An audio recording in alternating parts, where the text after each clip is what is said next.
So a lot of the time when people Google how to get sub X on this event, it seems like they're kind of looking for one sort of quick trick which will drop their time.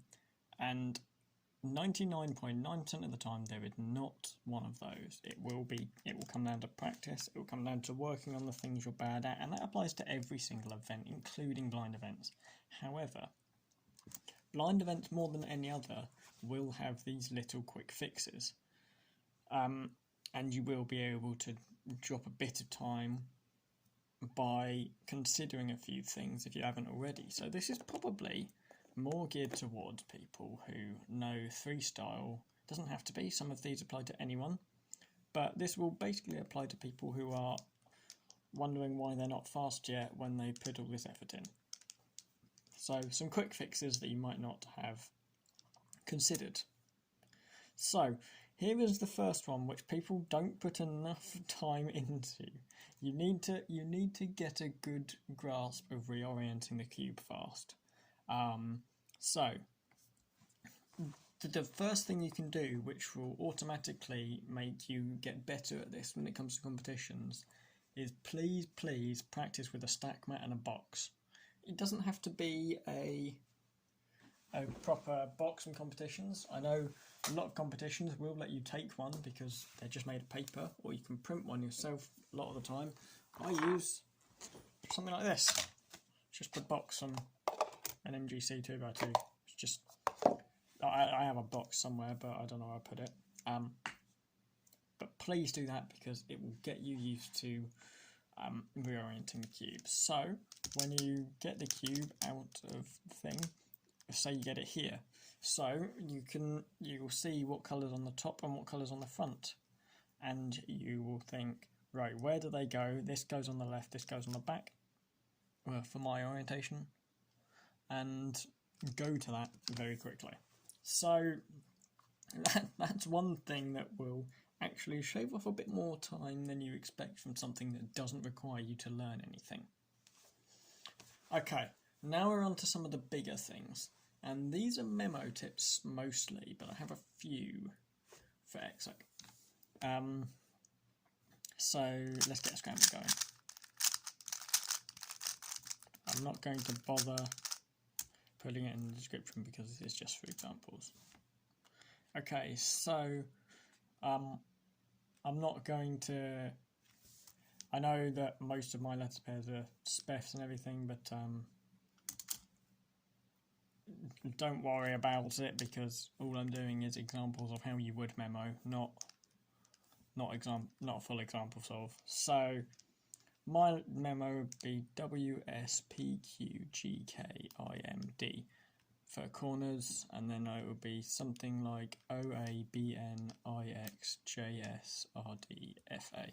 And so, the way a lot of people memo things when they're first starting out, because it's really hard to get the memo to go into your head and stick, is people will start out like this. So I'll say the audio for edges, for example. So bin x jess, and you see what happens there. By the time you've done that, you're kind of repeating the first letter pair over and over again. You're repeating the second letter pair over and over again. It comes down to how much you trust your brain to remember it, but if you think about it this way, the only one that doesn't get repeated loads of times is the last letter pair, which is the one that you're most likely to forget. You're best off just going through it all at once, and then if you're still at the stage where you need a review, just go through all of it again.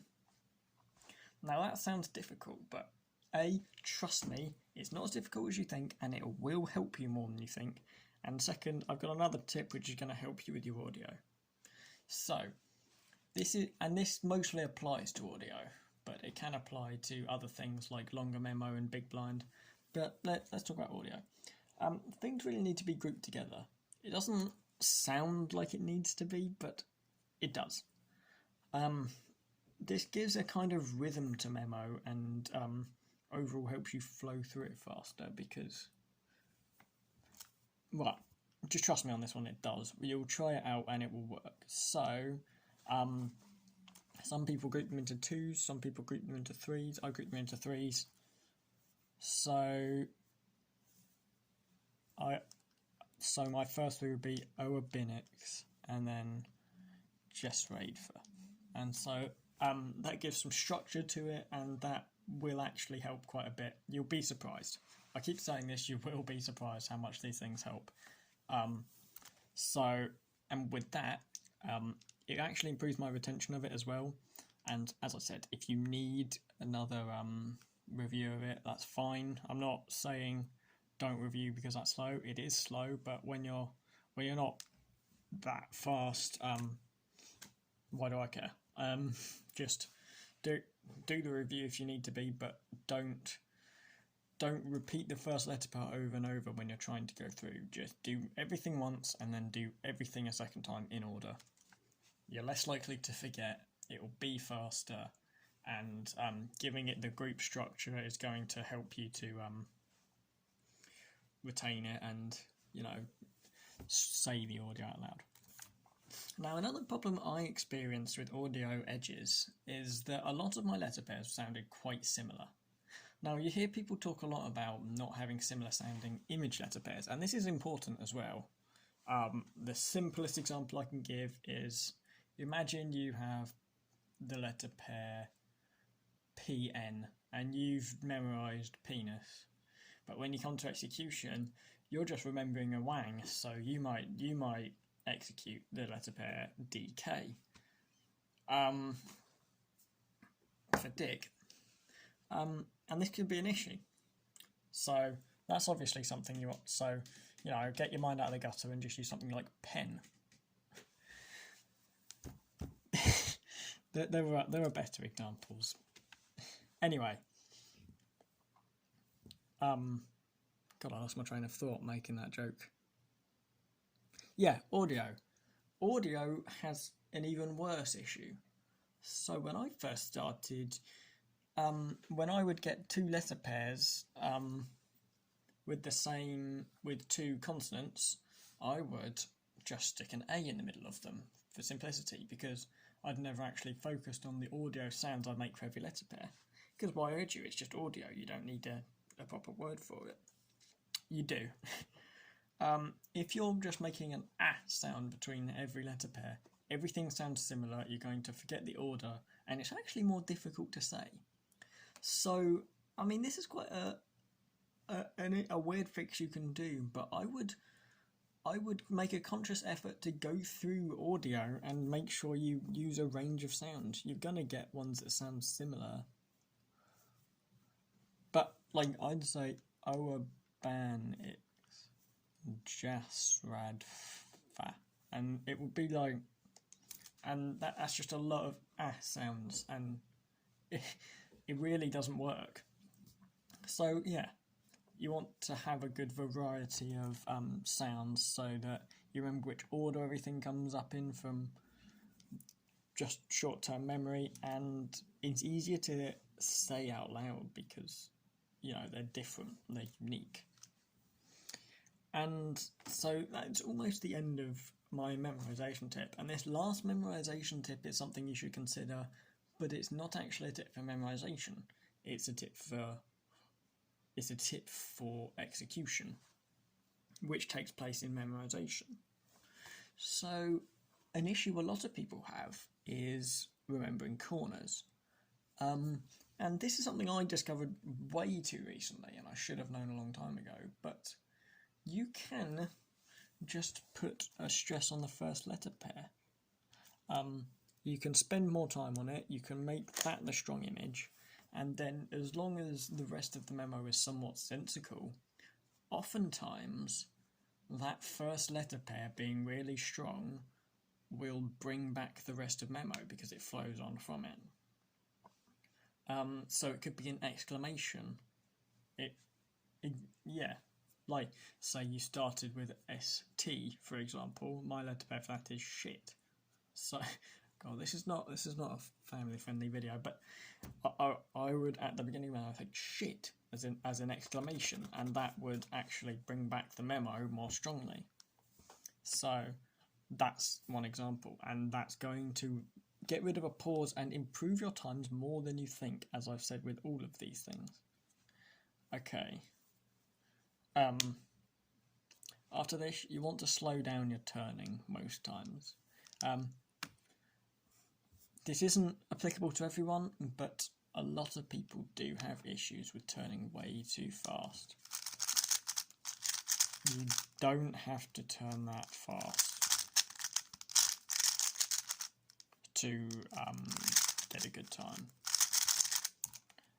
So to execute freestyle solves in maybe sub 15 seconds, you can actually probably slow turn the whole thing.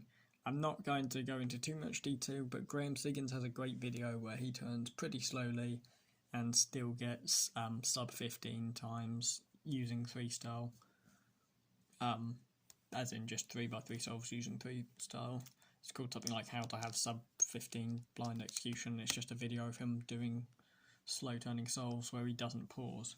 Slowing down is going to stop you from pausing, it's going to stop you from locking up, and it's going to stop you from making mistakes. You'll only see improvements from it unless you're somehow superhuman and you're averaging 40, but actually you can turn at 40 PS with perfect think ahead. I doubt it. So until you're pushing sub 20, slow it down a bit. I think it goes for most things. If you're turning at your max speed in any event, except any event at all, except maybe like clock, you're actually slowing yourself down most times, because your max TPS is, the maximum you can go to, and most times you're not going to be able to look or think ahead at that speed. Okay, I've got one more pretty obvious tip, and it's not practice, don't worry. Work on the cases you don't like.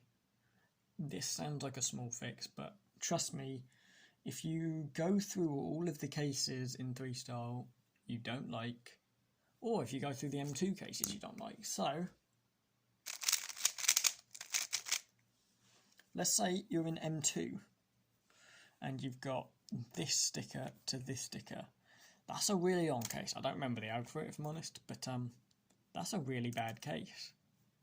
But you can learn the 3-style outs for these intuitively without even having to think of it as 3-style, and it turns them into 9-movers.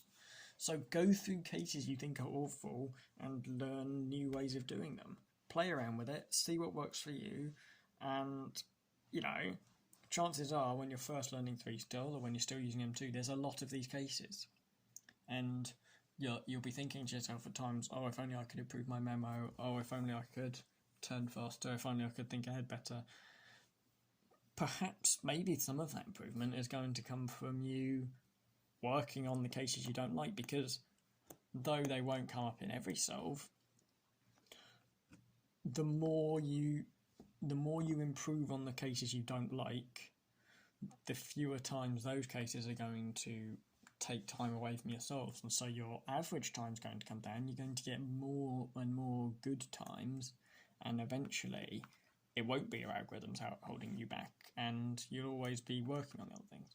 Now, I'm not going to say go and learn full optimal algs before you do anything. I think people who do that are ridiculous, and it's crazy. But there's a lot to be said about just having algs that work for you for the most part from the start. It doesn't have to be every single alg. I still have algs I hate doing, and I'm still in the process of changing them, but